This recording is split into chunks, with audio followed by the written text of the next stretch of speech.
بسم اللہ الرحمن الرحیم۔ اعوذ باللہ من الشیطان اللعین الرجیم۔ اللہ تعالیٰ اپنی نعمتیں مختلف طریقوں سے ہمارے اوپر اتارتا ہے، اور قرآن مجید میں اللہ تعالیٰ یہ ارشاد فرماتا ہے کہ اگر تم میری نعمتوں کا شکر ادا کرو گے تو میں ان نعمتوں میں اضافہ کروں گا، لیکن اگر تم نے ناشکری کی تو میرا عذاب بہت شدید ہے۔ یہ محرم اللہ تعالیٰ کی ایک نعمت ہے کہ جو اس نے مومنین کے لیے قرار دی۔ اس محرم کے شروع ہوتے ہی تمام دنیا میں جہاں جہاں شیعیان علی کے ماننے والے موجود ہیں وہاں سیاہ پرچم لگ جاتے ہیں۔ ان کے دل ایک غم کی کیفیت کو محسوس کرتے ہیں، ان کی آنکھوں میں خود بخود آنسو امڑنے کے لیے تیار رہتے ہیں۔ یہ غم کی کیفیت، یہ آنسوؤں کا امڑنا آپ کو سمجھ آتا ہے کہ اس کی وجہ کیا ہے؟ دراصل ایک ایسی ہستی، ایک ایسی شخصیت کہ جس نے واقعہ کربلا کو ہماری طرح صرف سنا نہیں ہے، بلکہ وہ اس واقعے کو بظاہر اپنی آنکھوں سے دیکھتی ہے اور محسوس کرتی ہے، اس تمام کرب کو، اس تمام الم کو، ان تمام واقعات کو اپنی آنکھوں کے سامنے عیاں پاتی ہے، اور وہ امام زمانہ علیہ السلام کی ہستی ہے کہ جو اس واقعے کو دیکھ کر خون کے آنسو بہاتی ہے۔ یہ ان آنسوؤں کی حدت اور شدت ہے کہ ان کی محبت کی وجہ سے یہ آنسو تمام ان کے چاہنے والوں کی آنکھوں میں بھی امٹ کے آتے ہیں۔ ذرا سا ذکر حسین ہم کہیں سنتے ہیں، ہمارا دل فوراً کربلا کی طرف چلا جاتا ہے۔ ہم نے اپنی خوشیوں میں، اپنی محافل میں یہ طریقہ بنایا ہے کہ ہم کوئی بھی اپنی خوشی اس وقت تک شروع نہیں کرتے کہ جب تک ہم اہل بیت علیہ السلام کے ذکر سے اپنی محفلوں کو نورانی نہ کریں۔ لہٰذا اللہ تعالیٰ کا شکر ادا کرتے ہیں کہ اللہ تعالیٰ نے اپنی اس نعمت سے ہمارے دلوں کو منور فرمایا ہے۔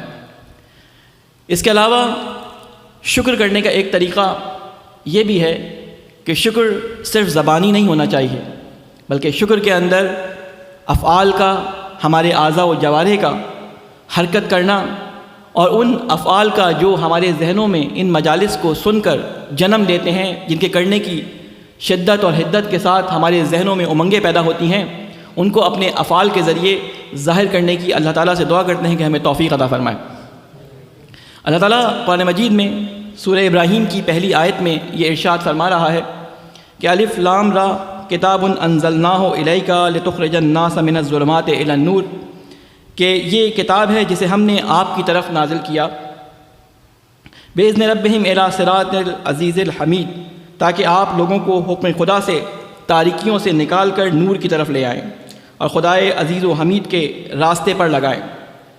قرآن مجید اللہ تعالیٰ کی وہ کتاب ہے کہ جس کے بعد اللہ کا کوئی کلام اس دنیا میں نہیں آنا، لہٰذا اللہ تعالیٰ نے جو بھی اپنی شریعت، اپنے احکام، اپنے قوانین، اپنے اخلاق، جو بھی اپنا حکم صادر کرنا تھا، اللہ تعالیٰ نے اپنے آخری رسول پر یہ کتاب نازل کر کر اپنے حکم کو اس کے اندر ثبت کر دیا۔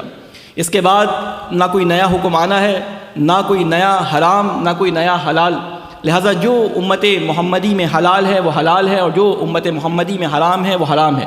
اس کے بعد نہ کوئی حرام حلال میں تبدیل ہو سکتا ہے، اور نہ کوئی حلال حرام میں تبدیل ہو سکتا ہے۔ لہٰذا اللہ تعالیٰ نے اس کتاب کے اندر ایک گائیڈ لائن ہمیں اس آیت کے اندر بیان فرمائی۔ سورہ ابراہیم کی یہ آیت ہے، پہلی آیت ہے کہ جس میں اللہ تعالیٰ نے یہ فرمایا کہ ہم نے یہ کتاب نازل ہی تمہارے اوپر اس لیے کی ہے اے رسول کہ آپ ان لوگوں کو اندھیروں میں جو بھٹکے ہوئے ہیں وہاں سے نکال کر سیدھے راستے کی طرف لے کے آئے۔ اگر آپ کے اذہان عالیہ میں کچھ ہلکی سی جھلک پچھلے سال کی مجالس کی موجود ہو تو آپ کو یاد ہوگا کہ میں نے اپنا موضوع جس آیت کو بنایا تھا وہ آیت یہ تھی کہ اہدنا الصراط المستقیم، کہ اے اللہ تو ہمیں سیدھے راستے کی طرف ہدایت فرما۔ اور یہاں پہ اللہ تعالیٰ یہاں فرما رہا ہے کہ رسول کا کام یہ ہے کہ وہ لوگوں کو اندھیروں سے نکال کر روشنی کی طرف ہدایت دے۔ اب سوال یہ پیدا ہوتا ہے کہ یہ ہدایت کس طرح سے ہمارے پاس پہنچے گی، یہ ہدایت کس طرح سے ہمارے پاس آئے گی؟ تو اللہ تعالیٰ نے اس کے لیے ہمیں کسی چیز کا محتاج نہیں رکھا۔ اللہ تعالیٰ نے یہ فرمایا کہ میں نے تمہاری فطرت کے اندر اس ہدایت کو رکھ دیا ہے۔ اپنی فطرت پہ جب تک رہو گے، اس ہدایت پہ باقی رہو گے، جب اپنی فطرت سے ہٹو گے تو تم ہدایت کے راستے کو چھوڑ کر ظلمت کے راستوں کی طرف چل پڑو گے۔ یہی وجہ ہے کہ حضرت آدم علیہ السلام کے بعد جب اللہ تعالیٰ نے اس وقت کا نقشہ کھینچا ہے کہ جب حضرت آدم علیہ السلام کو اس دنیا کے اندر بھیجا تو اس دور میں اللہ تعالیٰ نے کوئی کتاب نازل نہیں کی، بلکہ اللہ تعالیٰ نے یہ فرمایا کہ کان الناس امۃ واحدہ فبعث اللہ النبیین مبشرین ومنذرین وانزل معهم الکتاب بالحق لیحکم بین الناس فیما اختلفوا فیہ۔ اللہ نے یہ بتایا کہ تمام لوگ ایک امت تھے، امت واحدہ تھے۔ اس کی وجہ کیا تھی کہ اللہ تعالیٰ نے اپنی ہدایت کو، اپنی پہچان کو، اپنے بارے میں جسے کہتے ہیں راستے کی جستجو کو انسان کی فطرت میں رکھا ہے۔ جب تک انسان اپنی فطرت کے مطابق کام انجام دیتا رہتا ہے وہ اللہ کی طرف چلتا رہتا ہے۔ لیکن جب انسان اس دنیا میں پھیلتے گئے اور فطرت سے انحراف کیا اور آپس میں اختلاف پیدا ہوئے اور اپنے نفس کی باتوں کو جسے کہتے ہیں سوچ کر سمجھ کر اس پہ انہوں نے عمل کرنا شروع کیا تو وہ اللہ کے راستے سے ہٹتے چلے گئے۔ تو اس وقت اللہ تعالیٰ نے اس فطری جذبے کی مزید تقویت کے لیے اپنے انبیاء علیہ السلام کے سلسلے کو شروع کیا، اور وہ سلسلہ حضرت آدم علیہ السلام کے بعد مختلف انبیاء کی صورت میں اس دنیا کے اندر آتا رہا، اور یہ سلسلہ چلتے چلتے اس وقت تک قائم رہا کہ اللہ تعالیٰ نے اس کے بارے میں جو نقشہ کھینچا ہے اس میں اس آیت میں کیا فرمایا ہے کہ یہ نبی آ کے کام کیا کرتے تھے؟ یہ کام یہ کرتے تھے کہ لوگوں کو خوشخبری دیتے تھے۔ کس بات کی خوشخبری دیتے تھے؟ کہ دیکھو جس ہدایت کے راستے پر تم چل رہے تھے، تھوڑا سا تم بھٹک گئے ہو، تمہیں دوبارہ واپس لانے کے لیے اس نبی کو اللہ نے اپنی حجت بنا کر بھیجا ہے۔ اس نبی کی باتوں کو سنو اور اپنی فطرت کی آواز کو سنو، تم دوبارہ اس راستے کے اوپر آ جاؤ گے۔ اگر تم اس راستے پر آ گئے تو تمہارے لیے خوشخبری ہے۔ کس چیز کی خوشخبری ہے؟ اس جنت کی خوشخبری ہے کہ جو اللہ تعالیٰ نے ان انسانوں کے لیے بنائی ہے جو اپنے فطری تقاضوں کو پورا کرتے ہوئے اللہ کی طرف جاتے ہیں۔ لہٰذا خداوند کریم نے اس آیت میں فرمایا کہ یہ خوشخبری ہے ان لوگوں کے لیے جو رسول کی بات سن کر دوبارہ فطرت کی طرف پلٹ آتے ہیں۔ دوسری بات اس نے فرمایا کہ جو لوگ نہیں پلٹتے ان کے لیے کیا فرمایا؟ مبشرین و منذرین۔ منذرین کہتے ہیں انذار کرنے والے کو، انذار کہتے ہیں ہم اپنے اردو کے عام تراجم کے اندر دیکھیں تو انذار ڈرانے والے کو کہتے ہیں، لیکن اصل اگر دقیق معنی اس کے عربی کے لحاظ سے دیکھے جائیں تو اس کے معنی ہوتے ہیں آگاہ کرنے والا، کہ ہم نے اے رسول آپ کو نذیر بنا کر جو بھیجا ہے، یعنی آگاہ کرنے والا بنا کے بھیجا ہے۔ نعوذ باللہ اس کا ترجمہ اگر ڈرانے والا کریں تو شاید اس میں تھوڑی سی منفی جسے کہتے ہیں کہ رجحان اس کے اندر پایا جاتا ہے۔ لہٰذا علماء جو تفسیر کے ماہرین ہیں، علامہ طباطبائی اور دوسرے بزرگ علماء، وہ فرماتے ہیں کہ اگر یہاں پہ اس کا معنی یہ کیا جائے کہ آگاہ کرنے والے تو زیادہ بہتر معنی بنتا ہے کہ ہم نے آپ کو خوشخبری دینے والا اور آگاہ کرنے والا بنایا۔ لہٰذا اللہ تعالیٰ یہاں پہ فرماتا ہے کہ خوشخبری دینے کے بعد ان کا دوسرا کام کیا ہے؟ یہ آپ کو آگاہ کرتے ہیں۔ اس آگاہ کرنے کے اندر ایک بڑا نقطہ پوشیدہ ہے۔ اللہ تعالیٰ نے انسان کو آزاد پیدا کیا ہے، اس کو یہ آزادی دی ہے کہ وہ اپنے اختیار کے ساتھ فیصلہ کرے، اور اس کے اختیار پہ اللہ تعالیٰ نے کسی قسم کا جسے کہتے ہیں قدغن یا کسی قسم کی روک یا کسی قسم کی ریسٹرکشن نہیں لگائی کہ اگر انسان اللہ کے حکم کے خلاف کوئی کام کر رہا ہو، اس کا ہاتھ کسی گناہ کی طرف اٹھے تو اس کا ہاتھ کاٹ دیا جائے یا اس کا ہاتھ سن ہو جائے، یا اللہ تعالیٰ کے حکم کی جسے کہتے ہیں کہ بات نہ مانتے ہوئے کسی کو قتل کر رہا ہو تو اس کے ہاتھ سے چھری گر جائے یا اس کا ہاتھ شل ہو جائے، یا کسی نامحرم کی طرف نگاہ کر رہا ہو تو اس کی آنکھیں جو ہے خدا نخواستہ اندھی ہو جائیں۔ اللہ تعالیٰ نے انسان کے اختیار کی بڑی قدر کی ہے، کہا کہ میں نے اس کو ہدایت کے راستے پر چھوڑ دیا ہے، اس کی فطرت میں جو ہے وہ الہام کر دیا ہے، میں نے فسق کو بھی الہام کر دیا ہے، گناہوں کو بھی الہام کر دیا ہے، اور تقویٰ کو بھی الہام کر دیا ہے۔ فَأَلْهَمَهَا فُجُورَهَا وَتَقْوَىٰ۔ آپ ہر روز کسی نہ کسی ایک نماز میں اس آیت کی تلاوت کرتے ہیں کہ اللہ تعالیٰ نے انسان کی فطرت میں الہام کر دیا ہے کس چیز کو؟ کہ کیا چیز اچھی ہے اور کیا چیز بری ہے۔ لہٰذا جب انسان کسی گناہ کی طرف جانے لگتا ہے تو خود بخود اس کے اندر ایک الارم، ایک گھنٹی بجنے لگتی ہے۔ یہ الارم یا گھنٹی، اسے آپ ضمیر کا نام دیتے ہیں کہ انسان کے ضمیر کی آواز ہے، اور ضمیر کی آواز بڑی پاورفل ہوتی ہے۔ جب انسان معصوم ہوتا ہے اور پہلی دفعہ کوئی گناہ کرنے جا رہا ہوتا ہے، ہماری زندگیوں میں یہ تجربہ سب کے ساتھ ہوا ہوگا کہ پہلی دفعہ جب انسان کسی ایسے کام کو کہ جس کے بارے میں ریسٹرکشن ہو اللہ تعالیٰ کی طرف سے، جسے کہتے ہیں کہ ممنوعیت اس کے لیے آ چکی ہو، جس کے بارے میں اللہ نے منع کیا ہو کہ یہ کام نہ کرنا، جب اس کی طرف پہلی دفعہ ہاتھ بڑھاتا ہے تو انسان کی جسم میں ایک جھرجھری آتی ہے کہ وہ یہ کام نہ کرے۔ اگر وہ پہلی اس آواز پہ، پہلی اس رنگ پہ اللہ تعالیٰ کے جو ہے وہ توجہ کر لے اور اس کام کو نہ کرے تو اللہ تعالیٰ اس کو بچا کے لے جاتا ہے۔ لیکن اللہ تعالیٰ نے قرآن مجید میں کہا ہے کہ دیکھو ان گناہوں کی طرف کہ جن میں اگر تم ایک دفعہ پڑ گئے تو یہ ایسے گناہ ہیں کہ ان سے بچ کر نکلنا بہت ہی مشکل کام ہے۔ لہٰذا بعض گناہوں کے بارے میں اللہ تعالیٰ نے فرمایا لا تقربو، ان کے نزدیک بھی نہ جاؤ۔ یہ ایسی سلوپ، ایسی انکلائن پلین کی مانند ہے کہ اگر آپ سیدھی راہ پہ چلتے چلتے ایک دفعہ انکلائن پلین پہ آئیں تو سنبھلنا مشکل ہوتا ہے، ذرا سا پیر پھسلا تو آپ نیچے چلے جاتے ہیں۔ تو اللہ تعالیٰ نے بڑا خوبصورت اس کے لیے لفظ استعمال کیا لا تقربا، کہ اس کے نزدیک بھی نہ جاؤ۔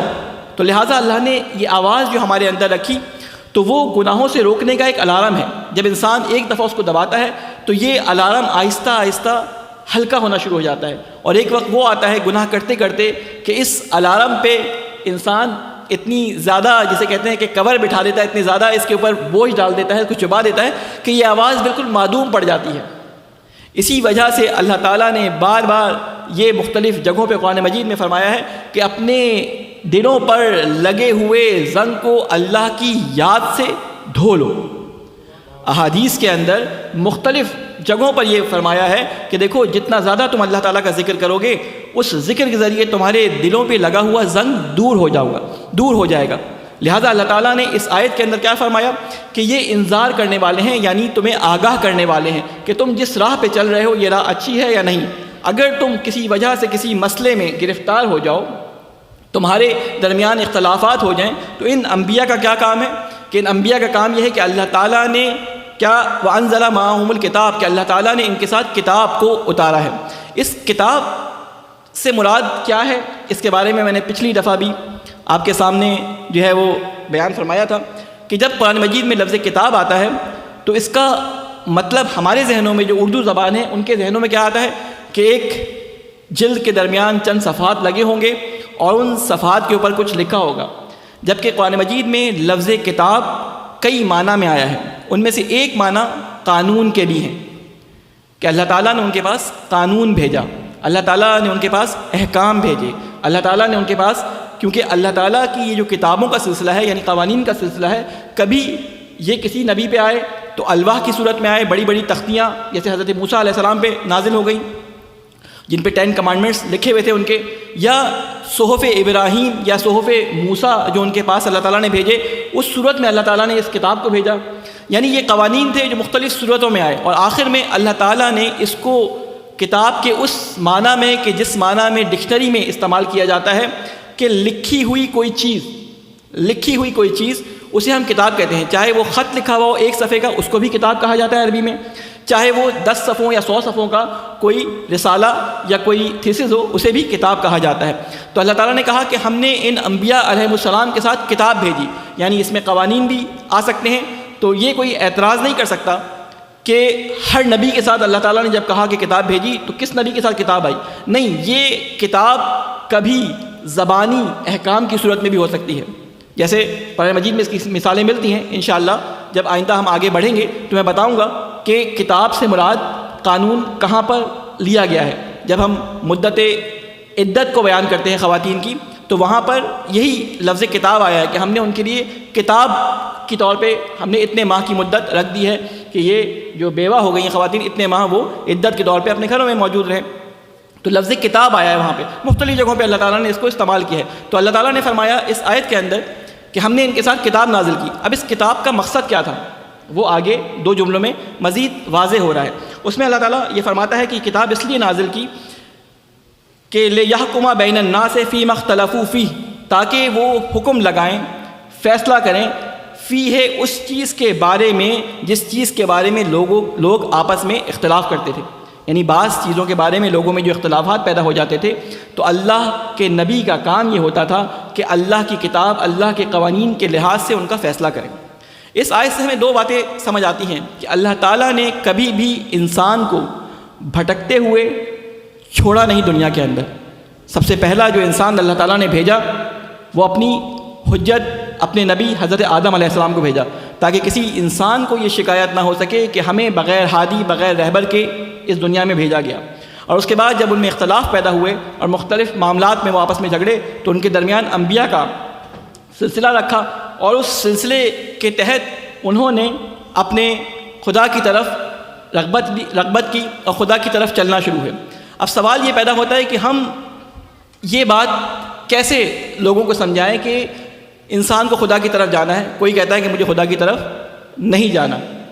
اس کے بارے میں پچھلی دفعہ میں نے بیان کیا تھا، لیکن ایک دفعہ ذہنوں کو تازہ کرنے کے لیے دوبارہ آپ کے سامنے بیان کر دوں کہ دیکھیں اللہ تعالیٰ نے قرآن مجید میں اپنی مختلف اور جو کتابیں پچھلی اس نے بھیجی ہیں اس میں مختلف طریقوں سے بیان فرمایا ہے کہ انسان جب اس دنیا میں آتا ہے تو اس کا سفر میری ہی طرف ہوتا ہے۔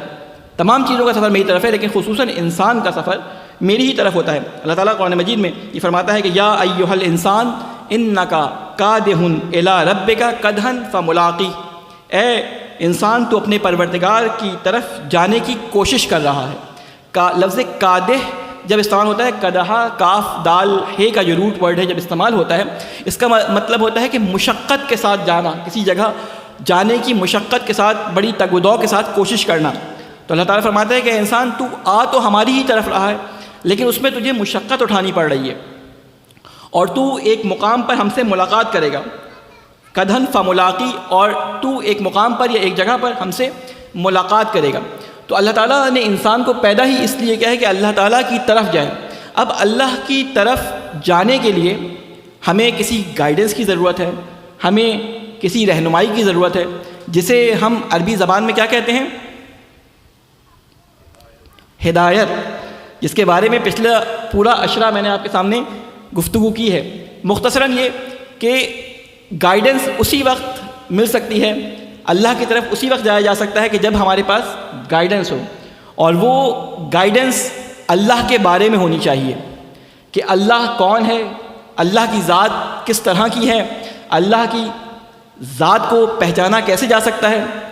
تو یہ بات آپ جان لیں کہ ہم اللہ کی ذات کو پہچان نہیں سکتے، ہمارا ذہن محدود ہے، ہم مخلوق ہیں، ہم اللہ تعالیٰ کی پیدا کی ہوئی ہزاروں کروڑوں مخلوقات میں سے ایک مخلوق ہیں، گو کہ اللہ نے ان پر ہم کو بعض مخلوقات پر ہمیں فضیلت دی ہے، لیکن اللہ تعالیٰ کی ذات کو پہچاننے کا یارہ ہمارے ذہنوں میں نہیں ہے۔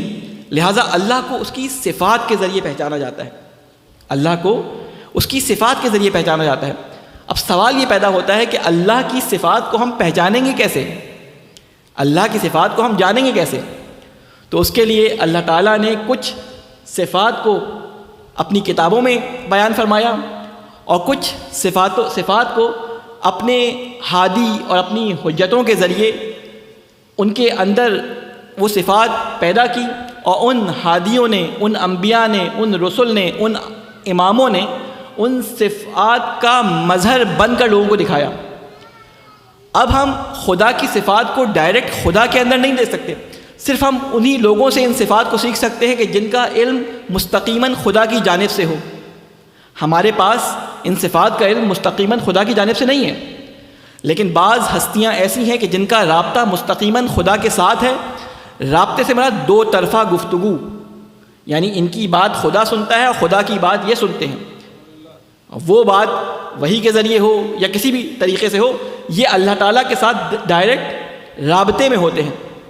تو اللہ تعالیٰ نے ان کو اپنی صفات الہام فرمائی، اور اللہ کی ان صفات پر عمل کر کر، ان صفات کو ظاہر کر کے، ان انبیاء نے، ان رسولوں نے، ان اماموں نے ہمارے لیے یہ بات ظاہر کی کہ کوئی صفت کس طرح حد کمال تک پہنچائی جا سکتی ہے۔ کیونکہ انسانی صورت میں اگر ہمارے سامنے کوئی نمونہ موجود نہ ہوتا تو ہمارے پاس یہ بہانہ ہوتا کہ ہم کس طرح اس صفت کو اپنے اندر پیدا کر سکتے ہیں، جبکہ یہ خدا کی صفت ہے۔ لہٰذا اللہ تعالیٰ کے منتخب نمائندوں نے اللہ کی ان صفات کو اپنے اندر اتار کر ہمارے لیے بتایا کہ اگر کوئی جود میں، کرم میں، کسی کے اوپر رحم میں آگے انسانیت کی صورت میں بڑھ سکتا ہے تو اس کی آخری حدود کیا ہیں۔ لہٰذا اللہ تعالیٰ نے ان لوگوں کی پیروی کا ہمیں حکم دے دیا، اور ان کی پیروی کو اپنی عبادت، اپنی اتباع قرار دیا، اپنی محبت کا ذریعہ قرار دیا، کیونکہ ہمیں معلوم ہے کہ اللہ سے محبت کس طرح سے کی جا سکتی ہے۔ میں ایک مثال دینے کے لیے صرف تقریب ذہن کے لیے اس بات کو اللہ تعالیٰ سے ہم اللہ تعالیٰ کی صفات کے بارے میں مقایسہ نہیں کر سکتے، لیکن جو جوان یہاں بیٹھے ہیں، جو مومنین یہاں بیٹھے ہیں، ان کے ذہن کو نزدیک کرنے کے لیے ایک بات آپ کے سامنے جو روزانہ کے تجربے میں ہمارے سامنے آتی ہے اس کو بیان کرتا ہوں کہ دیکھیں، جب ہمیں کسی شخص سے محبت ہوتی ہے تو ہماری محبت کا اظہار کئی طریقوں سے ہوتا ہے۔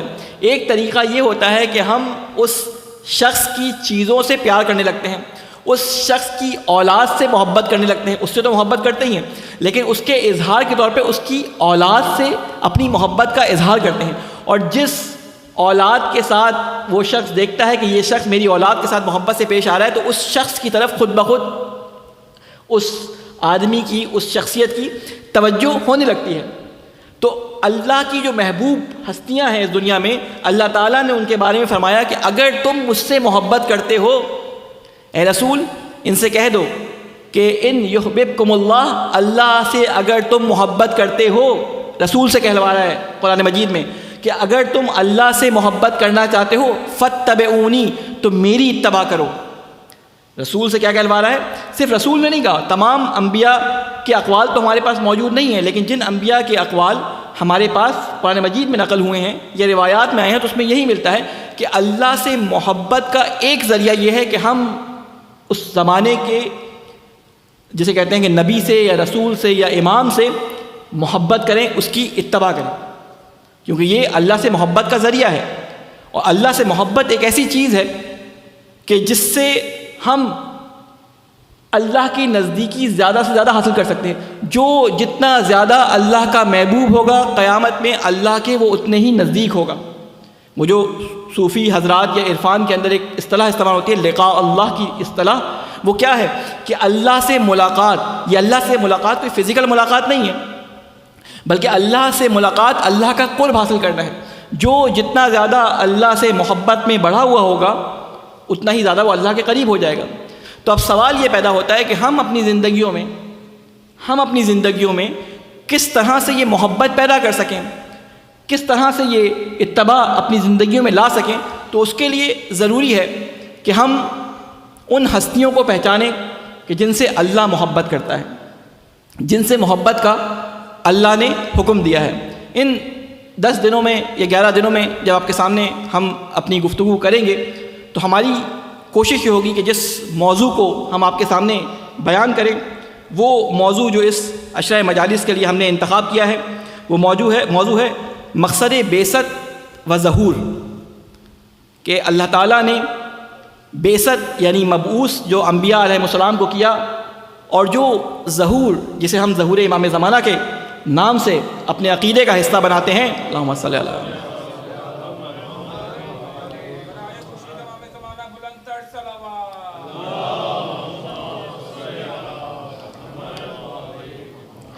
جسے ہم اپنے عقیدے کا حصہ سمجھتے ہیں اور اپنی پوری جان و ایمان کے ساتھ اس پہ قائم ہیں، اور اپنے مولا کے ظہور کی تاجیل کے لیے دعائیں کرتے ہیں، اور اس بات کی امید رکھتے ہیں اور دعا کرتے ہیں اللہ سے کہ ہمیں ان کے ناصر و اعوان میں شامل فرما۔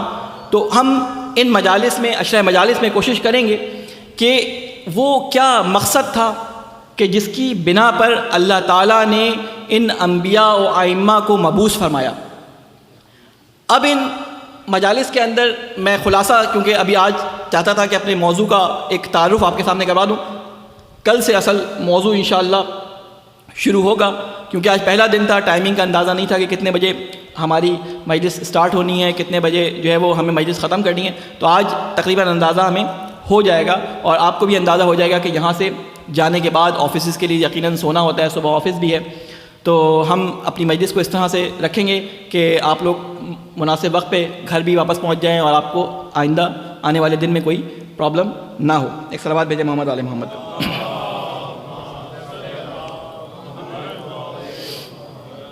تو ہم نے اپنی اس گفتگو میں انشاءاللہ بعثت اور ظہور کے جو مقاصد ہیں ان کو بیان کریں گے، اور ہم کوشش کریں گے کہ اس کا سلسلہ ہم شروع کریں رسول خدا صلی اللہ علیہ وآلہ وسلم کی بعثت سے۔ اللہم صلی علی محمد۔ کہ دنیا میں سب سے خداوند کریم کی محبوب ہستی اگر کوئی ہے تو وہ محمد مصطفیٰ صلی اللہ علیہ وآلہ وسلم کی ذات اقدس ہے. اللہم صلی علی محمد. اور جس بھی ذات کو اس ہستی سے نسبت حاصل ہو جاتی ہے وہ ذات دنیا کی نظر میں محبوب سے محبوب تر ہوتی چلی جاتی ہے. لہٰذا خداوند کریم سے محبت کے تقاضوں میں سے پہلا تقاضا یہ ہے کہ ہم اس ہستی کے بارے میں اپنی معلومات کو بڑھائیں. کہ جب ہم کسی شخص سے محبت کرتے ہیں، جب ہم کسی سے پیار کرتے ہیں تو ہم اس کے بارے میں ساری معلومات رکھتے ہیں.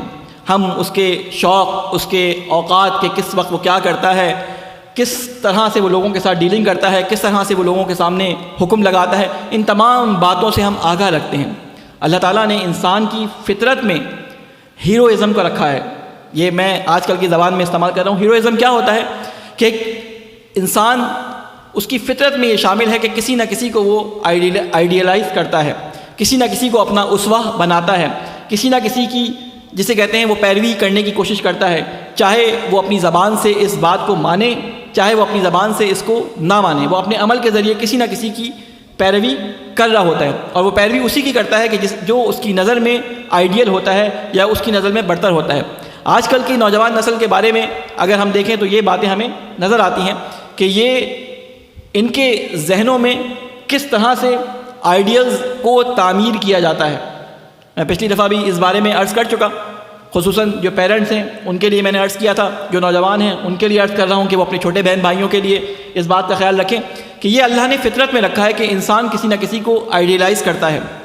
لہٰذا قرآن مجید میں اللہ تعالیٰ نے آئیڈیلائز کرنے کے لیے ایک ہستی کا تعارف ہمارے سامنے کروا دیا کہ اگر تمہیں اپنی زندگی میں کسی کو آئیڈیل بنانا ہے تو وہ میری بہت ہی محب، بہت ہی محترم، جسے کہتے ہیں کہ ہستی، جسے میں نے آخری رسول بنا کے تمہارے سامنے بھیجا ہے، اس کی ذات کو تمہارے لیے اسوہ حسنہ بنایا ہے.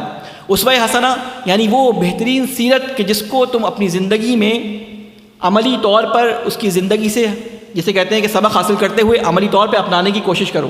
یعنی یہ اللہ تعالیٰ نے قرآن مجید میں ہمیں حکم دیا ہے کہ لقد کان فی رسول اللہ اسوۃ حسنہ، کہ بے شک ہم نے رسول کی ذات میں تمہارے لیے بہترین نمونہ، بہترین آئیڈیل رکھا ہے. اگر ہم اپنے ائمہ علیہ السلام میں سے کسی بھی ہستی کو جب کوئی بہت بڑا کام کرتے ہوئے دیکھتے ہیں تو اس کی روٹ ہمیں کہاں ملتی ہے؟ اس کی روٹ ہمیں سیرت رسول پہ عمل کرتے ہوئے نظر آتی ہے. چاہے آپ امام علی علیہ السلام کو دیکھ لیں کہ امام علی علیہ السلام علی بنے تو کیسے بنے؟ تو آپ خود فرماتے ہیں کہ جب میں چھوٹا تھا اور میرے چچا زاد بھائی نے میرے والد سے مجھے اپنی کفالت میں لے لیا تھا تو میرا طریقہ کار یہ تھا کہ میں رسول کے پیچھے بالکل اس طرح سے چلتا تھا کہ جیسے اونٹنی کا بچہ اونٹنی کے پیچھے چلتا ہے. یہ مثال ہمارے لیے اتنی، جسے کہتے ہیں کہ ذہنوں کے نزدیک نہیں ہے، لیکن عرب جب اس مثال کو سمجھتے ہیں نا کہ اونٹنی کے پیچھے اونٹنی کے بچے کا چلنا کیا ہوتا ہے، تو اونٹنی کے پیچھے اونٹنی کے بچے کا چلنا یہ ہوتا ہے، جب عرب اس مثال کو استعمال کرتے ہیں کہ اونٹ کا بچہ اپنی ماں کے پیروں کے ساتھ لپٹ لپٹ کر چلتا ہے. یعنی مطلب کیا ہے؟ یہ کنایا ہے اس بات کا کہ ایک لمحے کے لیے بھی اونٹ کا بچہ اپنی ماں کو چھوڑتا نہیں ہے جب تک کہ وہ اس قابل نہ ہو جائے کہ دشمنوں سے اپنی حفاظت کرے. تو یہ مثال اردو میں ہم بڑی آسانی سے سن جاتے ہیں کہ میں جب چھوٹا تھا تو رسول خدا کی اتباع ایسے کرتا تھا جیسے اونٹنی کا بچہ اپنی ماں کی کرتا ہے. وہ ہمارے ذہنوں میں نہیں آتی کیونکہ ہمارے ذہنوں میں وہ تصور نہیں ہے کہ اونٹنی کا بچہ اتباع کیسے کرتا ہے اپنی ماں کی. تو امام علی علیہ السلام اگر علی بنے تو وہ اتباع رسول کی وجہ سے بنے. اگر امام علی ہمارے دلوں میں امام علی کی محبت کا اگر بیج ہے تو وہ رسول کی محبت کی وجہ سے ایک پھلاور درخت بنا ہے. اگر ہمارے دلوں میں امام حسین سے محبت کا بیج ہے تو وہ رسول سے ان کی محبت اور ان کی سیرت پہ چلنے کی وجہ سے ہمارے دلوں میں ایک تناور اور پھلدار درخت بنا ہے کہ جس کا ثمرہ آج ہم تمام دنیا میں دیکھ رہے ہیں کہ امام حسین علیہ السلام سے محبت کرنے والے دنیا کے ہر خطے میں پائے جاتے ہیں. محرم ہوتا ہے، میں ایک ڈاکومنٹری دیکھ رہا تھا، اس میں بتایا کہ محرم ہوتا ہے تو ایسے ایسے علاقے کے جن کے بارے میں آپ تصور بھی نہیں کر سکتے کہ یہاں پر کوئی مبلغ پہنچا ہوگا، وہاں پر بھی جو ہے وہ مولا علی کے چاہنے والے اور امام حسین کے چاہنے والے اور مجالس کو برپا کرنے والے اپنے طریقے سے موجود ہیں. میں نے افریقہ کے ایک ایسے جنگل کی ویڈیو بھی دیکھی ہے کہ جہاں پر ابھی تک تمدن پہنچا نہیں ہے. لیکن اتفاق سے غدیر کے موقع پہ وہ ویڈیو میرے پاس آئی تھی کہ وہ یعنی فیک نہیں ہے. میں نے وہاں کے لوگوں سے پوچھا تو معلوم ہوا کہ وہ اوریجنل ویڈیو ہے کہ جو غدیر کا جشن اپنی زبان کے اندر وہی اسی لباس میں پر ان کے بندھے میں جسم کے اوپر ہاتھوں میں نیزے ہیں اور اسی طرح وہ غدیر کا وہ جشن اپنے الفاظ میں ایک رقص کرتے ہوئے اور ایک جھومتے ہوئے منا رہے ہیں. اسی طرح ایک زمانے میں امام حسین کی مجالس کے بارے میں کچھ ویڈیو کلپس آئے تھے. تو یہ پھلاور درخت کس وجہ سے پھلاور درخت ہوا؟ کیوں دنیا میں اس نے اپنی جڑیں مضبوط کر لی؟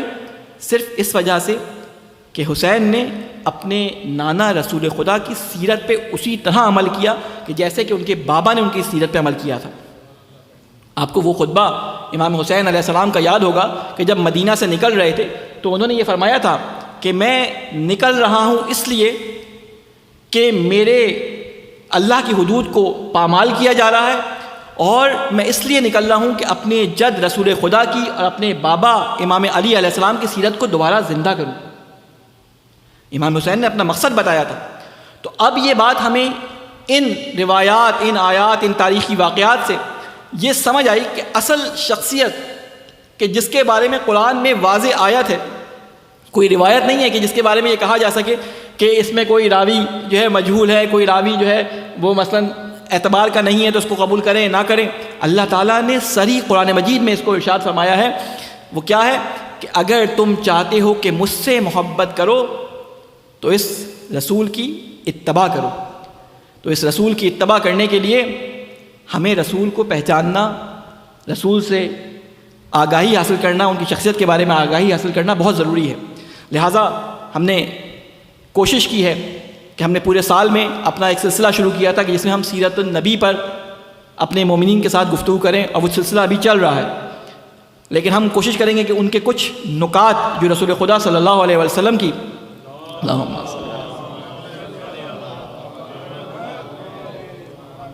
ذات اقدس کو ہمارے لیے نمایاں کریں گی، آپ کے سامنے بیان کریں گے تاکہ ہم جان سکیں کہ کسی موقع پر ہمارے اوپر اگر وہ وقت آتا ہے تو سیرت رسول میں ہمیں اس کے بارے میں کیا بنتا ہے، کیا ملتا ہے. یہ اسی وقت ممکن ہے کہ جب ہم ان کو پہچانیں. آج ہم اپنی آئیڈیل ہستیوں کے بارے میں جو ہماری آئیڈیلز ہیں، ان کے بینک اکاؤنٹ اور ان کے جسے کہتے ہیں نا کہ بینک اماؤنٹ ہمیں سب معلوم ہوتے ہیں کہ آج کل اس کے اکاؤنٹ میں کتنے پیسے ہیں، کتنے بلین کی اس کی ویلتھ ہے، کتنے بلین آج کل اس نے لاس کر دیا، فلاں چیز خریدی تو اتنا اس کا نقصان ہو گیا، یا فلاں ہاکی پلیئر یا فلاں فٹ بال یا ساکر پلیئر جو ہے اس کا کون سا جزیرہ ہے اور کتنی اس کے پاس گاڑیاں ہیں، اور تمام معلومات ہمیں اپنے پسندیدہ شخصیات کے بارے میں، اپنی ٹیمز کے کھلاڑیوں کے بارے میں معلومات ہمیں پوری کی پوری موجود ہوتی ہیں. لیکن میں چاہتا ہوں کہ یہ محرم کا مہینہ جب آتا ہے تو ہماری ان معلومات میں اضافہ ہو جو ہمیں ان ہستیوں کے نزدیک کریں کہ جو اس دنیا میں بھی ہماری جسے کہتے ہیں کہ بھلائی اور ہماری بہتری کا باعث ہوں، اور اس دنیا میں بھی ہمیں ان سے محبت کا اجر جنت کی صورت میں ملے. لہٰذا اللہ تعالیٰ کے اس نبی، اللہ تعالیٰ کے اس رسول، اللہ تعالیٰ کی اس پسندیدہ ہستی کہ جس کے بارے میں اللہ تعالیٰ نے فرمایا کہ اے محمد صلی اللہ علیہ وآلہ وسلم، اگر حدیث قدسی ہے، اگر آپ کو خلق کرنا مقصود نہ ہوتا تو میں اس کائنات کو خلق نہ کرتا. یعنی ہم اگر اس دنیا میں موجود ہیں تو ایک ہی ذات مقدسہ کے طفیل میں اس دنیا کے اندر موجود ہیں، اور وہ ذات مقدسہ میرے نبی حضرت محمد مصطفیٰ صلی اللہ علیہ وآلہ وسلم کی ذات مقدس ہے. اب سوال یہ پیدا ہوتا ہے کہ اگر ہمیں نبی کی سیرت، نبی کی زندگی کے بارے میں معلوم کرنا ہے تو ہم تو کسی وقت بھی اس بات کو بیان کر سکتے ہیں. انہی دنوں کو ہم نے کیوں چنا کہ ہم اس میں اللہ کے نزدیک ہونے کے لیے جو باتیں ضروری ہیں ان میں انجام دیں. تو اگر میں اپنے الفاظ میں کہوں کہ ہم اللہ کے حکم کے مطابق یہ کام کر رہے ہیں تو شاید آپ لوگ ذرا کہیں کہ مولانا صاحب بہت مبالغہ آرائی سے آپ کام لے رہے ہیں. لیکن میں آپ کے سامنے ایک آیت پیش کرتا ہوں کہ جس میں اللہ تعالیٰ ہمیں کچھ گائیڈ لائنز دے رہا ہے. وہ آیت کیا ہے؟ آیت اسی سورہ کی، سورہ ابراہیم کی ایک آیت ہے. بلکہ یوں کہوں کہ جب سورہ ابراہیم شروع کرتے ہیں، جہاں پہ میں نے پہلی آیت کی تلاوت کی کہ ہم نے نبیوں کو کیوں بھیجا، تو 5ویں ہی آیت میں اللہ تعالیٰ یہ ارشاد فرماتا ہے حضرت موسیٰ علیہ السلام کے بارے میں ارشاد ہے وَلَقَدْ أَرْسَلْنَا مُوسَىٰ بِآيَاتِنَا، اور بالتحقیق ہم نے موسیٰ کو اپنی آیات، اپنی نشانیوں کے ساتھ بھیجا، ان اخرج قومک من الظلمات الی النور، تاکہ وہ ان کو نکالے، اپنی قوم کو نکالے، ٹھیک ہے، کس چیز سے؟ اندھیروں سے روشنی کی طرف۔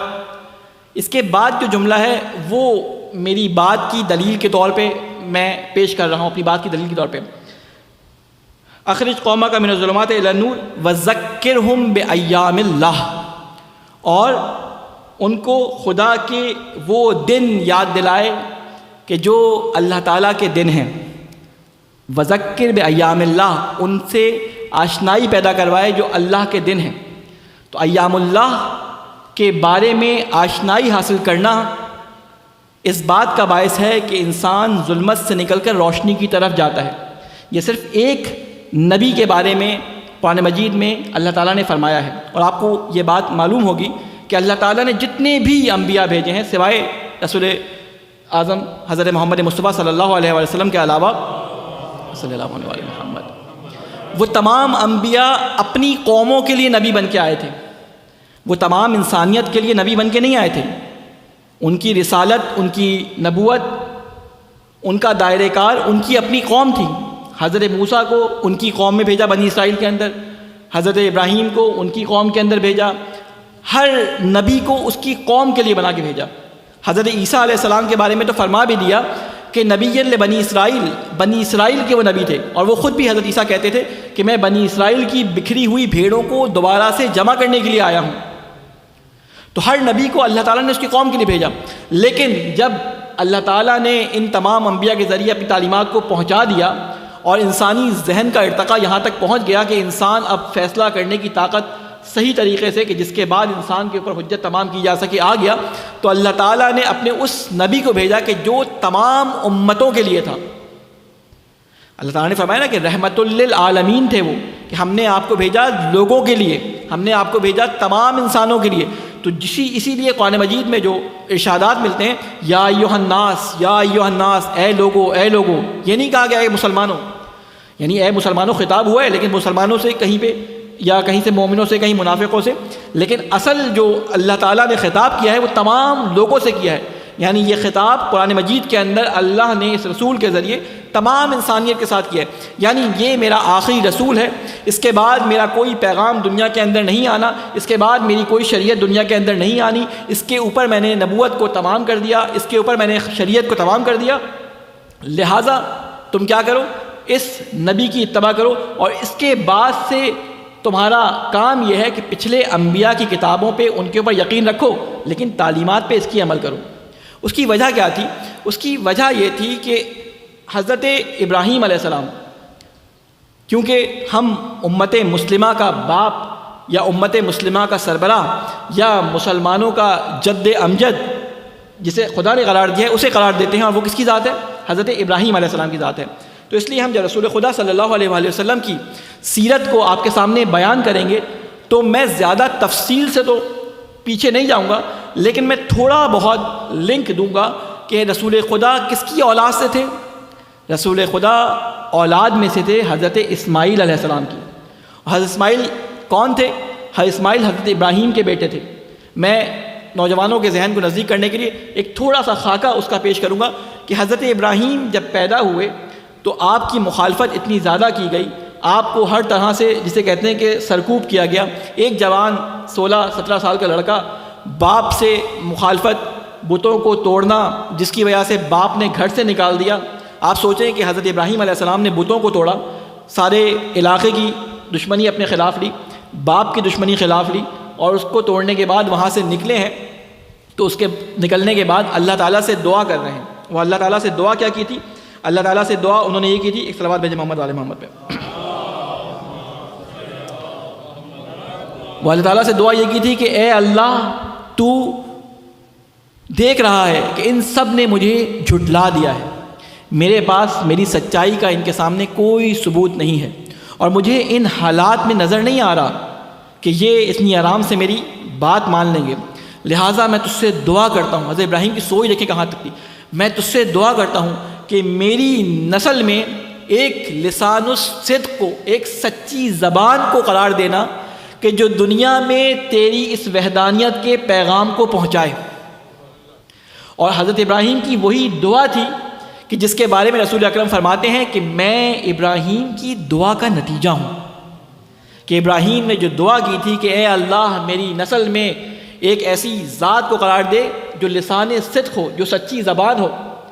تو میں اپنی گفتگو کو حضرت ابراہیم علیہ السلام سے اس لیے شروع کر رہا ہوں کہ حضرت ابراہیم علیہ السلام کے بارے میں آپ کو معلوم ہے کہ بڑھاپے تک آپ کی کوئی اولاد نہیں تھی۔ جب فرشتے آئے ہیں قوم لوط پہ عذاب کرنے کے لیے تو وہ حضرت ابراہیم علیہ السلام کے پاس نوجوانوں کی صورت میں آئے۔ حضرت ابراہیم کا طریقہ کار یہ تھا کہ بہت مہمان نواز تھے، اگر کوئی مہمان نہیں ملتا تھا تو باہر سے کسی کو پکڑ کے لے آتے تو کہتے تھے میرے ساتھ کھانا کھاؤ۔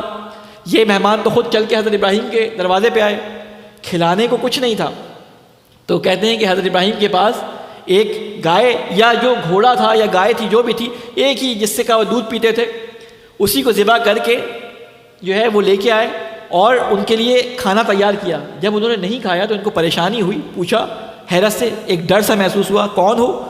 تو انہوں نے بتایا کہ ڈریے نہیں، ہم آپ کے بھائی لوط کے قبیلے کی طرف آئے ہیں اور وہاں پہ اللہ تعالیٰ نے یہ احکام دیے۔ خیر وہ ساری گفتگو سے پرہیز۔ پھر اس کے بعد اللہ تعالیٰ نے حضرت ابراہیم کو اولاد کی خوشخبری دی۔ اس اولاد کی خوشخبری میں اللہ تعالیٰ نے جس بیٹے کی خوشخبری دی اس میں حضرت اسماعیل علیہ السلام پیدا ہوئے۔ اب سوچیں کہ بڑھاپے کی اولاد اسماعیل، کتنا پیار ہوگا اسماعیل سے۔ جب اسماعیل پیدا ہوئے تو یہ آپ کی دوسری بیگم سے اولاد ہوئی تھی، حضرت حاجر علیہ السلام سے اولاد ہوئی تھی۔ حضرت ابراہیم کی جو پہلی بیوی تھی سارہ، ان سے کوئی اولاد نہیں تھی، تو ایک بادشاہ کے علاقے سے گزر ہو رہا تھا تو اس بادشاہ نے اپنی بیٹی کنیز کے طور پہ حضرت ابراہیم علیہ السلام کی بیگم کو حضرت سارہ کو پیش کی۔ جب حضرت سارہ نے دیکھا کہ میرے ہاں اولاد نہیں ہے تو آپ نے اپنی اس کنیز کو حضرت ابراہیم کے عقد میں دے دیا۔ یہ کنیز حضرت حاجر علیہ السلام تھی۔ جب یہ حضرت ابراہیم کے عقد میں آئیں تو ان کے حضرت اسماعیل پیدا ہوئے۔ حضرت اسماعیل جب پیدا ہوئے تو حضرت سارہ کو وہی جو ایک ہوتا ہے کہ بھائی میرے ہاں اولاد نہیں ہے، اس کے ہاں اولاد ہو گئی، گو کہ اتنے سال نہیں ہوئی، اس کے ہاں اولاد ہو گئی، تو حضرت ابراہیم کو یہ کہا کہ اس کو مجھ سے دور کریں۔ اللہ تعالیٰ نے بھی ان کی بات کو رد نہیں کیا، اللہ تعالیٰ نے کہا کہ حاجر کو لے جاؤ۔ تو حضرت ابراہیم رہنے والے تھے عراق کے، بابل کے۔ یہ وہاں سے چھوٹے سے بچے کو 4-5 مہینے 6 مہینے کا بچہ، بیگم تھوڑا سا نان و نفقہ، ایک مشکیزے میں پانی، تھوڑا سا کھجوریں اور تھوڑے سے چنے اور اس طرح کی چیزیں لے کر وہاں سے چلے۔ اور قرآن مجید اس کے بارے میں کہتا ہے کہ وادی غیر ذی زرع، ایسی وادی میں آ کر ٹھہر گئے کہ جس میں نہ آب تھا، نہ پانی تھا، نہ کوئی گھاس پھوس تھا، ایک لق و دق صحرا تھا اور ٹیلے تھے، کالے کالے پہاڑ تھے، چٹانیں، یعنی دور دور تک کوئی چیز نہیں تھی کہ انسان اس کی طرف دیکھے، چاروں طرف کالے پہاڑ یا صحرا تھا۔ تو حضرت ابراہیم علیہ السلام نے یہاں پہ چھوڑا، اور کیونکہ اللہ کی طرف سے حکم تھا تو چھوڑ کے خاموشی سے جانے لگے۔ حضرت حاجر نے پوچھا کہ ابراہیم کہاں جا رہے ہیں؟ ابراہیم نے جواب نہیں دیا، آپ اونٹ کے پیچھے پیچھے چلتی رہیں۔ ایک موقع پہ حضرت ابراہیم علیہ السلام پلٹے، کوئی جواب نہ دیا، تو صرف پوچھا کہ کیا یہ اللہ کا حکم ہے؟ حضرت حاجر نے پوچھا کہ یہ اللہ کا حکم ہے؟ تو حضرت ابراہیم نے گردن ہلائی۔ تو آپ نے کہا کہ ٹھیک ہے، اگر اللہ کا حکم ہے کہ جس اللہ نے مجھے بڑھاپے میں اولاد دی، جس اللہ نے مجھے ابراہیم خلیل اللہ کی بیوی بنایا، جس اللہ نے مجھے اس کی جسے کہتے ہیں کہ اس کا ساتھ بخشا، تو وہی اللہ ابھی بھی میرے ساتھ ہے۔ اور یہ کہہ کے حضرت حاجر اپنے بچے کے ساتھ وہاں رک گئی۔ یہ بات میں آپ کو کیوں بتا رہا ہوں؟ یہ بات میں آپ کو اس لیے بتا رہا ہوں کہ آپ کے علم میں ہوگا کہ رسول اکرم صلی اللہ علیہ وسلم کس علاقے میں آئے تھے؟ حجاز کے اندر، عربوں کے اندر۔ یہ بات اس چیز سے لنک ہے۔ عرب جن کے بارے میں آپ نے سنا ہے وہ اصل میں ایک قسم کے عرب نہیں تھے۔ عرب کی 3 قسمیں بڑی مشہور موجود تھیں تاریخ کے اندر۔ ایک عرب وہ تھے کہ جو اصیل عرب تھے اور اسی خطے کے رہنے والے تھے، جو یمن میں، سمود میں، سدوم میں مختلف جگہوں پہ رہا کرتے تھے، وہ اصیل عرب تھے۔ ان عربوں کے بارے میں جو روایات ملتی ہیں وہ معدوم ہو گئے۔ جو قوم لوط پہ عذاب آیا، سمود پہ، سدوم پہ جو مختلف عذاب آئے، ان میں وہ اصل عرب مر گئے۔ لیکن اس کے علاوہ ایک عرب تھے جسے مستعربہ کہتے ہیں۔ وہ عرب کون تھے؟ یہ وہ عرب تھے کہ جب حضرت ابراہیم علیہ السلام نے حضرت اسماعیل کو یہاں چھوڑا تو وہ آب زمزم وہاں سے جاری ہوا، تو اس زمانے میں سد مارب کا آپ نے قرآن مجید میں ذکر سنا ہوگا. سد مارب ایک ایسا ڈیم تھا یمن کے اطراف میں کہ جس کا پانی وہ لوگ پورے علاقے والے پیا کرتے تھے. وہ سد مارب ٹوٹ گیا. جب وہ ٹوٹا تو وہاں کی قومیں ادھر ادھر بکھری پانی کی تلاش میں, اور جب وہ پانی کی تلاش میں نکلی تو ان میں سے ایک قبیلہ تھا جرہم کے نام سے. یہ کون لوگ تھے؟ یہ عبرانی بولنے والے یا اس زمانے کی جو زبان تھی وہ بولنے والے تھے. جب انہوں نے کچھ پرندوں کو اڑتے ہوئے دیکھا ایک علاقے کی طرف, یہ پانی کی تلاش میں نکلے تھے, تو نزدیک آئے تو کیا دیکھا کہ ایک بچہ اور ایک خاتون وہاں پہ موجود ہے اور اس کے پیروں میں چشمہ بہہ رہا ہے وہاں پہ. تو یہ حضرت ہاجرہ کے پاس آئے, اور حضرت ہاجرہ کے پاس آنے کے بعد انہوں نے درخواست کی کہ کیا آپ ہمیں اجازت دیتی ہیں کہ ہم اس پانی کو استعمال کر سکیں, آپ کے ساتھ رہ سکیں. تو حضرت ہاجرہ نے کہا کہ ٹھیک ہے تم اس کو استعمال کرو, لیکن یہ ہمارے ہی قبضے میں رہے گا. اور اس طرح قبیلہ جرہم وہاں پہ آ کے آباد ہو گیا. پھر حضرت اسماعیل انہی کے درمیان بڑے ہوتے رہے, حضرت ابراہیم کے ادھر چکر لگتے رہے, اور ایک زمانہ وہ آیا کہ جب حضرت ابراہیم آئے, حضرت اسماعیل بڑے ہو چکے تھے, تو وہی خدا کے حکم کے مطابق یہاں پر خانہ کعبہ جو اس وقت چھپا ہوا تھا, خانہ کعبہ کی دیواروں کو دوبارہ سے حضرت ابراہیم نے اٹھایا. حضرت ابراہیم اور اسماعیل جب خانہ کعبہ کی دیواروں کو اٹھاتے جاتے تھے تو وہاں کے لوگوں کے لیے دعا بھی کرتے جاتے, اور ساتھ ساتھ یہ دعا کرتے جاتے تھے کہ ربنا تقبل منا, کہ اے اللہ ہم سے اس عبادت کو اپنی بارگاہ میں قبول فرما, وتب علیہ, اور ہماری توبہ کو قبول فرما. آپ تھوڑا سا غور کریں اس بات پہ کہ ابراہیم خلیل اللہ, وہ سارے واقعات آپ کے سامنے ہیں, کس طرح سے اللہ تعالیٰ نے ان کو بچایا, کس طرح سے امتحان لیے, ساری کی ساری باتیں. تو وہ خلیل اللہ اتنی اپنی عبادت کرنے کے بعد اتنی تضرع اور زاری کے ساتھ خدا کے سامنے دعا کر رہا ہے کہ میری توبہ کو, ہماری توبہ کو قبول فرما. تو ہم کیسے اپنے ایک چھوٹے سے عمل کو اپنے لیے اتنا بڑا سمجھ لیں کہ یہ ہم نے کر لیا, ہم سے زیادہ عمل کرنے والا کوئی موجود نہیں ہے. تو اب بات جو میں نے کی تھی یہاں پہ حضرت ابراہیم کا ذکر کیوں کیا تھا, یہ جو قوم جرہم یہاں پہ آئی تھی تو انہوں نے یہاں پر, ان کی زبان کیونکہ یہ وہاں پہ آئے تو انہوں نے یہاں کے علاقے میں جو لوگ رہتے تھے ان کے ساتھ ساتھ جو ہے وہ عربی زبان میں ان کا جو کہتے ہیں کہ اٹھنا بیٹھنا ہوا, اور انہوں نے عربی سیکھ لی. یا بعض لوگ کہتے ہیں کہ یہ خود عرب زبان تھے, سد مارب سے نکلے ہوئے تھے, یمن میں عربی بولی جاتی تھی, تو ان سے حضرت اسماعیل علیہ السلام عربوں کے اندر شامل ہو گئے. اس لیے ان کو مستعربہ بھی کہتے ہیں کہ عرب زبان کو جسے کہتے ہیں کنڈکٹ کرنے والا یا اس کو ایڈاپٹ کرنے والا. اس کے بعد سے جو حضرت اسماعیل کی جو نسل چلی وہ قبیلہ جرہم کے ساتھ چلی, اور وہی نسل چلتے چلتے وہاں پہنچی کہ جہاں پر رسول خدا صلی اللہ علیہ وسلم اس قبیلہ جسے کہتے ہیں کہ مکہ کے اندر حضرت اسماعیل کی اولاد سے پیدا ہوئے. تو یہ ایک سلسلہ نسب ہے, یا یوں کہہ لیں کہ یہ ایک سلسلہ ہے کہ جس کے ذریعے جو لوگ یہاں پہ آئے وہ مستعربہ تھے. یہ بات اس لیے بیان کر رہا ہوں کیونکہ کل کو آپ کے ذہنوں میں یہ بات کہیں سے آئے کہ عرب ایک یہ تھے, فلاں تھے, فلاں تھے. تو 3 عربوں کی قسمیں تھیں, ایک وہ تھے جو اصل عرب تھے, ایک وہ تھے کہ جنہوں نے عربی کو کسی سے سیکھا تھا, اور ایک وہ تھے کہ جنہوں نے عربی کو بعد میں اسلام آنے کے بعد ایڈاپٹ کیا. پہلے یہ ممالک جو تھے الجزائر اور اس طرح کے ممالک, یہ عرب زبان نہیں تھے, انہوں نے اسلام کے بعد عربی زبان کو ایڈاپٹ کر لیا. تو لہٰذا حضرت اسماعیل اور رسول خدا کا جو تعلق تھا وہ کس سے تھا؟ مستعربہ سے تھا. اصیل عرب بعد میں وہی بنے, وہی اصیل عرب کہلاتے ہیں, لیکن وہ اصیل عرب جو نابود ہو گئے وہ قومیں وہ تھیں جو صدوم اور دوسری بستیوں میں موجود تھیں. بہرحال انشاءاللہ رسول خدا صلی اللہ علیہ وآلہ وسلم کی ذات اقدس کے متعلق اور ان کی سیرت سے جو مولا علی علیہ السلام نے اور مختلف ائمہ علیہ السلام نے, خصوصاً امام حسین علیہ السلام نے اپنی زندگی میں جو عمل کر کے دکھائے اور جس کے نتیجے میں یہ عظیم واقعہ کربلا پیش آیا, اس کو ہم ان مجالس کے اندر آپ کے سامنے انشاءاللہ بیان کریں گے. صلوات بھیجیں محمد والے محمد.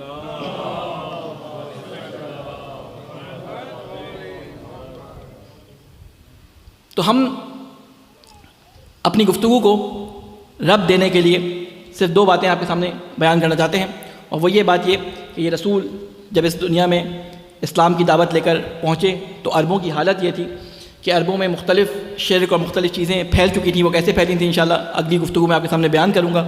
اور یہ گدلے پانیوں کو پینے والے تھے, یہ شکار کرنے والے تھے, یہ ایک دوسرے سے جنگیں کرنے والے تھے, یہ ننگے خانہ خدا کے گرد طواف کرنے والے تھے, یہ سیٹیاں اور تالیاں بجا کر اپنی نمازوں کو ادا کرتے تھے. یعنی اس طرح سے ان کے درمیان جسے کہتے ہیں کہ خرافات پھیل چکی تھی کہ یہ مشرک ہو چکے تھے, اللہ کے ساتھ مختلف انہوں نے معبود بنا رکھے تھے.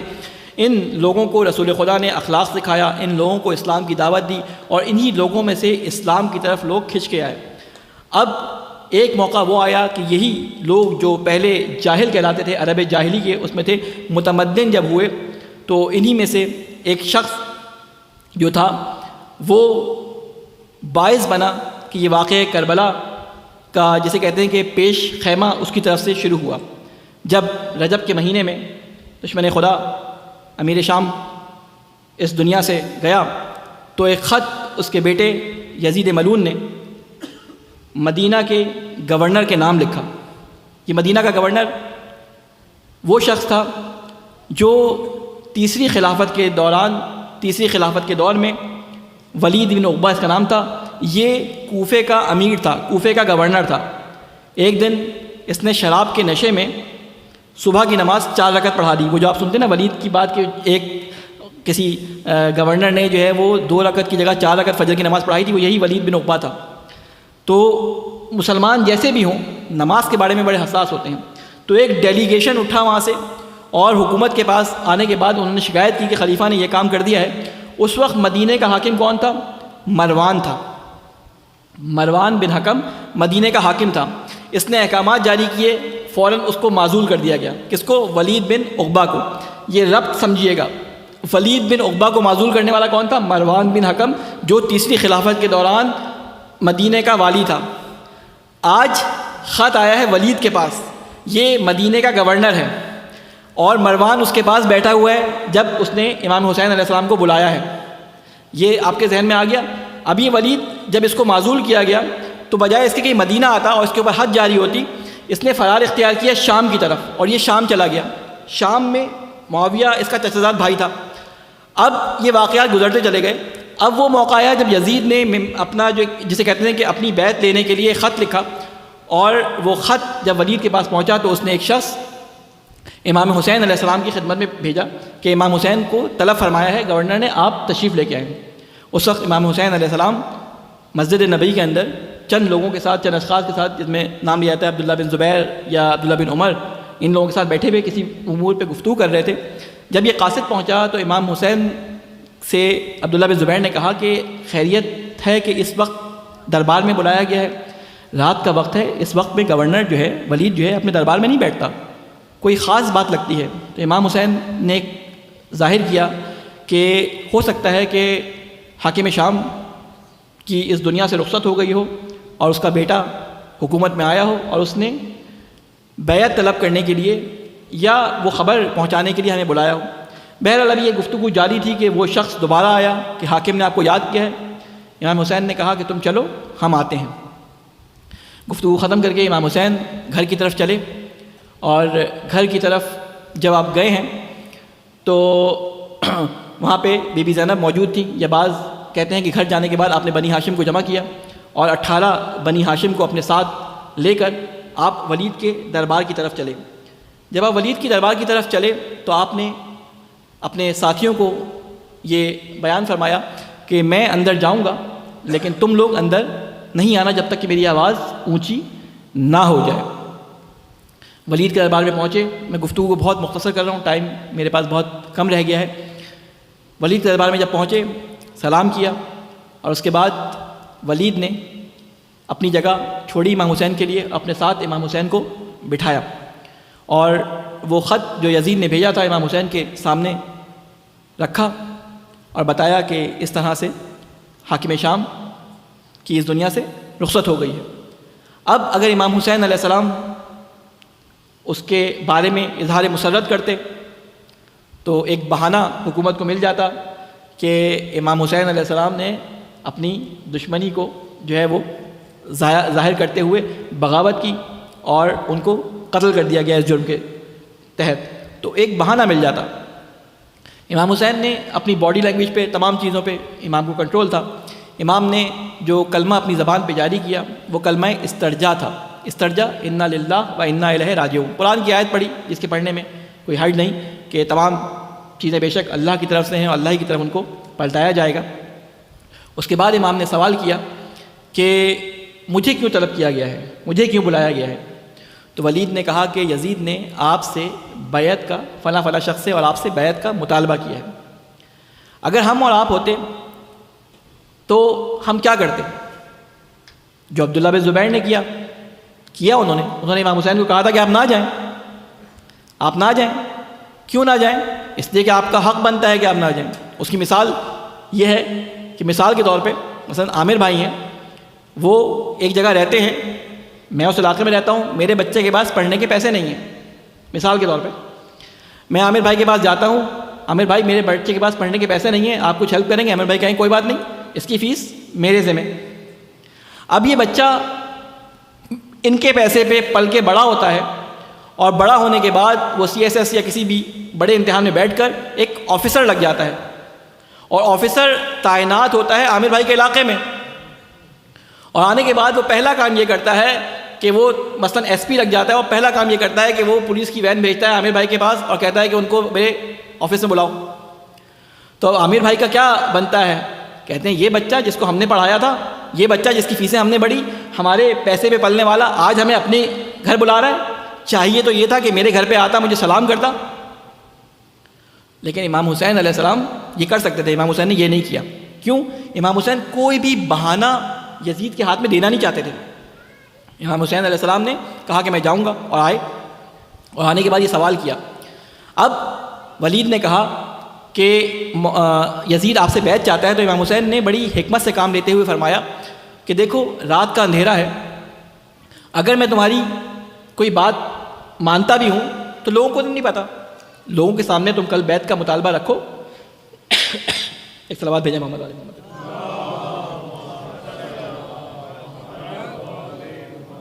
لوگوں کے سامنے بیعت کا مطالبہ رکھو، وہاں پر یہ فیصلہ ہوگا کہ زیادہ حقدار خلافت کا کون ہے۔ امام حسین نے بڑے مصلحت اندازانہ طریقے سے یہ بات دی۔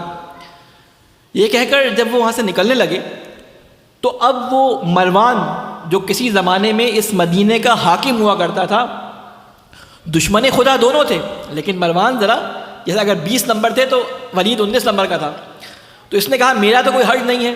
اس نے ولید کے کان میں کہا کہ اگر تم نے حسین کو آج جانے دیا تو پھر حسین تمہارے کبھی ہاتھ نہیں آئیں گے۔ اب تک تو امام حسین بڑے آرام سے بڑے دھیمے لہجے میں آدھا گھنٹہ پونا گھنٹہ اس سے بات کر رہے تھے، لیکن جیسے ہی یہ جملہ سنا تو امام حسین نے پلٹ کر کہا کہ انت تقتلنی ام ہوا، کہ اے نیلی آنکھوں والے کے بیٹے کیا تو مجھے قتل کرے گا یا یہ؟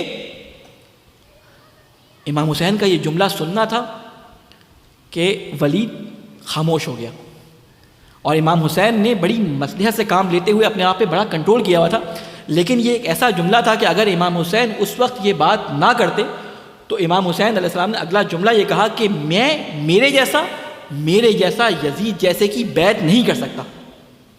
اور یہ جملہ مولا نے بڑی سوچ سمجھ سے کہا تھا، یہ نہیں کہا کہ میں یزید کی بیعت نہیں کروں گا۔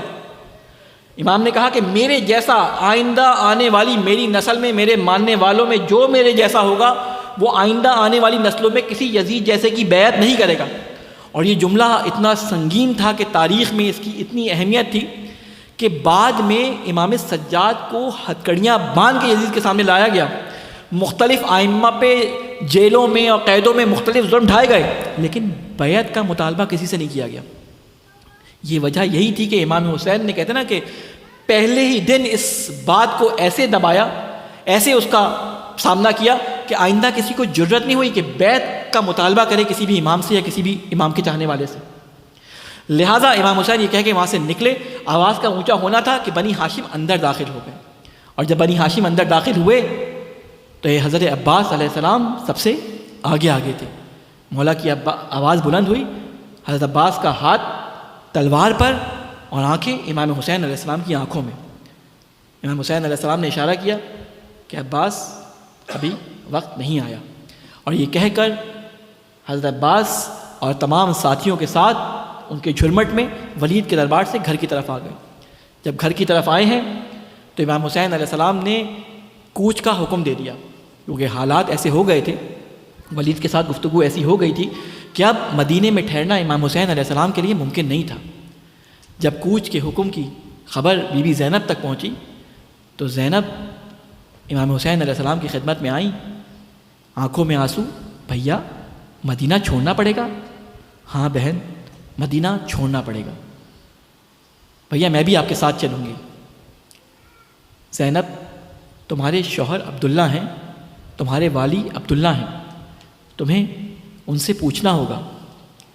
بی بی زینب گھر آتی ہیں، آنکھوں سے آنسو جاری ہیں۔ عبداللہ بستر بیماری پر ہیں، حالت ایسی ہے کہ اٹھا نہیں جاتا بیماری کی۔ اس وقت کچھ ایسی کنڈیشن تھی کہ عبداللہ بستر سے اٹھ نہیں سکتے تھے۔ جب بی بی زینب کے آنسو عبداللہ کے چہرے پہ پڑے تو عبداللہ نے گھبرا کے آنکھیں کھولی۔ کیا ہوا بی بی؟ کہا کہ عبداللہ میرا بھائی حسین مدینہ چھوڑ کر جا رہا ہے۔ بی بی خیریت؟ کہ میں بھائی کے ساتھ جانا چاہتی ہوں۔ عبداللہ تمہیں معلوم ہے کہ میں حسین کے بغیر زندہ نہیں رہ سکتی۔ عبداللہ نے کہا بی بی آپ کے والد نے آپ کے عقد میں یہ شرط رکھی تھی کہ زینب اگر حسین کہیں سفر کریں اور زینب ساتھ جانا چاہیں تو عبداللہ تم انہیں روکو گے نہیں۔ آپ کے تو عقد میں یہ شرط تھی بی بی جائیں، اور جاتے وقت میرے 2 بچوں کو بھی اپنے ساتھ لیتے جائیں۔ اگر کبھی کوئی برا وقت آئے تو ایک کو اپنی طرف سے اور ایک کو میری طرف سے حسین پہ قربان کر دیجیے گا۔ زینب خوشی خوشی بچوں کا ہاتھ پکڑ کر بھائی حسین کے گھر پہ آ گئیں۔ اب رات کا وقت تھا، امام حسین علیہ السلام تیاریوں میں اپنے ساتھیوں کو مشغول چھوڑ کر، ایک دفعہ حالت عجیب تھی، رات کی جب تاریکی ہوئی تو قبرستان بقیع کی طرف گئے، ایک دفعہ بھیا حسن کی قبر پہ گئے، وہ بچپن کا زمانہ یاد آ گیا، کس طرح بھائی کے ساتھ وقت گزرا تھا، بھائی سے خدا حافظی کی، رسول خدا کی قبر پہ آئے، ارے وہ جد، وہ نانا جنہوں نے اپنے کندھوں پہ بٹھا کر اپنی زبان چسا کر حسین کو بڑا کیا تھا، ارے جس کی مجاورت میں حسین نے اپنے تمام زندگی کے ایام گزارے تھے، اس سے رخصت ہونا کتنا مشکل تھا۔ ارے ہم آج بھی اپنی نماز میں اپنی اذان کے بعد دعاؤں میں یہ دعا کرتے ہیں کہ ہمیں رسول کی قبر کے بعد قبر کے پاس مستقر فرما۔ ارے حسین نے جو مستقر تھے کس طرح سے مدینہ کو چھوڑا ہوگا۔ ارے حسین رسول کی قبر سے الوداع کہہ کر رات کی تاریکی کا انتظار کرنے لگے۔ ارے ماں کی قبر پہ نہیں جا سکتے، ماں کی قبر لوگوں کو معلوم نہیں ہے۔ جب مدینہ والے سو گئے، ماں کی قبر پہ گئے، میرا دل کہتا ہے ارے وہ ماں جب اس دنیا سے جاتے وقت حسین کے لیے بندے کفن توڑ کے بازو پھیلاتی تھی، ارے آج حسین نے اس کو کیسے رخصت کیا ہوگا۔ ارے ماں کی قبر سے جب لوٹے ہوں گے، ارے حسین کی حالت اس چھوٹے بچے جیسی ہوگی کہ جس کو ماں گود میں اٹھانے کے لیے لپکتی ہے۔ بڑی مشکل سے ماں کی قبر کو ودا کیا۔ صبح کا وقت تھا، راوی کہتا ہے کہ میں چاہتا تھا تو دیکھوں کہ شہنشاہ مدینہ کیسے سفر کرتا ہے۔ کہتا ہے میں نے دیکھا کہ ایک جھرمٹ بنا ہوا ہے، بنی ہاشم نے علاقے کو اپنے گھیرے میں لیا ہوا ہے، ایک گھروں کے باہر بنی ہاشم کھڑے ہوئے ہیں، سواریوں کی اماریاں رکھی ہوئی ہیں، بہت سارے بنی ہاشم گھروں کے باہر کھڑے ہیں۔ ایک دفعہ امام حسین علیہ السلام نے اعلان کیا تمام بنی ہاشم اپنی محرم خواتین کو محملوں میں داخل کرے۔ ایک ایک کر کے خاتون آتی رہی، کبھی قاسم بڑھتے اپنی والدہ کو سوار کرتے، کبھی اکبر بڑھتے پھپھی ام کلثوم کو سوار کرتے، ارے خواتین آتی رہی، محرم سوار کرتے رہے۔ ایک دفعہ کیا دیکھا کہ امام حسین اپنی جگہ سے بلند ہو گئے، حضرت عباس نے آواز لگائی اے مدینے والو تحت نظر اپنی نگاہوں کو نیچے کر لو۔ راوی کہتا ہے میں نے پوچھا ارے یہ کون خاتون ہے جس کے لیے نگاہوں کو نیچا کرنے کا حکم دیا جا رہا ہے؟ کسی نے کہا شاید یہ علی کی بیٹی ہے۔ ارے زینب خیمے سے نکلی سراپا حیا، ارے چادر میں لپٹی ہوئی زینب سواری کے نزدیک پہنچی، علی اکبر زمین پر بیٹھ گئے، عباس نے اپنے گھٹنے زمین پر رکھ دی ہے، زینب نے عباس کے گھٹنوں پہ سوار ہو کر علی اکبر کا ہاتھ پکڑا، محمل میں سوار ہو گئی۔ ارے قافلہ یہاں سے رخصت ہو گیا۔ ایک رخصت کو یاد رکھیے گا کس طرح زینب کو اتنے اہتمام کے ساتھ حسین نے سوار کیا تھا، عباس نے روانہ کیا تھا۔ ایک موقع اور آنے والا ہے، 12 محرم کا دن ہوگا، تمام بھائی شہید ہو چکے ہوں گے، ارے کوئی سوار کرنے والا نہ ہوگا، آواز دی جائے گی، قافلے کو حرکت دی جائے، اونٹوں پہ محملیں نہیں ہیں۔ ارے زینب دیکھتی ہے کون سوار کرے گا، جب کوئی نظر نہ آیا تو زینب نے کہا بھابھی فرما آئیے سوار بشے، سوار ہو۔ زینب نے اپنی ٹانگیں نیچے رکھی، گھٹنوں پہ پیر رکھ کر کلثوم کو سوار کیا۔ کسی کی ہمت نہ تھی، لیکن زینب کا حکم تھا، ایک ایک کر کے سب بیویوں کو سوار کیا۔ آخر میں آواز دی اماں فضا آپ بھی آ جا۔ فضا کو بھی سوار کر دیا۔ آخر میں زینب جب تنہا بچ گئی، ایک طرف میمنہ کی طرف دیکھا، ایک طرف قبرستان کی طرف دیکھا۔ ارے شہداء کے لاشیں گنجے شہیدہ میں پڑے تھے۔ ارے کہا عباس تم نے مجھے مدینے سے کیسے رخصت کیا تھا، آج مجھے کون رخصت کرے گا۔ سید سجاد اس منظر کو دیکھ رہے تھے۔ آواز دی پھوپھی زینب پریشان نہ ہو، آج میں آپ کو سوار کروں گا۔ انا للہ و انا الیہ راجعون۔